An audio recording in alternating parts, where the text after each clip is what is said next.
అది 2014 ఎన్నికలకు ముందు. ఆ ఎన్నికలకు 4-5 నెలల ముందు నుంచి తెలుగుదేశం పార్టీ డ్వాక్రా రుణమాఫీ చేస్తుంది.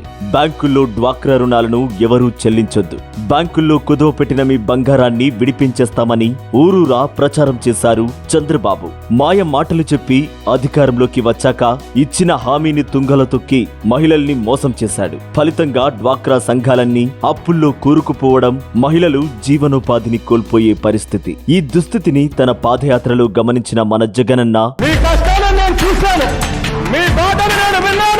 2019 ఏప్రిల్ 11వ తేదీ నాటికి రాష్ట్రంలో పొదుపు సంఘాల మహిళల పేరిట బ్యాంకుల్లో ఉన్న 25,570.80 కోట్ల రూపాయల అప్పును వైఎస్ఆర్ ఆసరా పథకం పేరుతో 4 విడతల్లో చెల్లిస్తామని హామీ ఇచ్చారు. ఇచ్చిన మాట మేరకు ఇప్పటికే 3 విడతలుగా 19,175.97 కోట్ల రూపాయల సొమ్ము చెల్లించారు. అక్క చెల్లెమ్మల ఆర్థిక స్వావలంబన జరగాలని జగనన్న గొప్ప సంకల్పం తీసుకున్నారు. అందువల్లే ఇది సాధ్యమైంది. నాడు బాబు హామీని నమ్మి డ్వాక్రా మహిళలు దివాలా తీస్తే నేడు జగనన్న ఇచ్చిన ఆసరాతో రాష్ట్రంలో 14,01,519 మంది పేదింటి పొదుపు సంఘాల మహిళలు ఏటా కనీసం ₹1,00,000 చొప్పున స్థిర ఆదాయం పొందుతూ కొత్తగా లక్షాధికారులుగా మారిపోయారు. వారి ఆర్థిక చక్రానికి వైఎస్ఆర్ ఆసరా ఒక బ్రతుకు చక్రంగా మారింది.